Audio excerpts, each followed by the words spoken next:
మన కొరకు ప్లాన్స్ వేస్తున్నాడు. మనం అనుకుంటాం, నేను ప్లాన్స్ వేసుకున్నాను అనుకుంటాను, నేను రచించుకున్నాను నా ప్లాన్స్, నేను డిజైన్ చేసుకున్నాను నా లైఫ్ని అనుకుంటావు, నేను ప్లాన్ చేసుకున్నాను అనుకుంటావు నా లైఫ్ని. కానీ దేవుడు అంటున్నాడు కదా, నేను ప్లాన్ చేస్తున్నాను మీ కొరకు. మీ జీవితాలలో ఏం జరగాలో నేను ప్లాన్ చేస్తున్నాను, నేను డిజైన్ చేస్తున్నాను మీ జీవితాలను అని దేవుడు అంటున్నాడు. ఆయన ప్లాన్ చేస్తాడు మనకు జీవితం. మీ గురించి ఏవి సంగతులను ఉద్దేశించుతానో, మీ జీవితంలో ఏం జరగాలని, నేను ఏ టైంలో జరగాలని ఒక ప్లాన్ వేశాను నేను.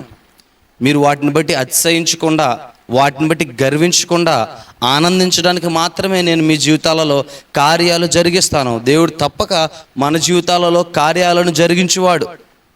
మనకు జీవితాలలో ఆయనకు చిత్తాన్ని జరిగించేవాడు.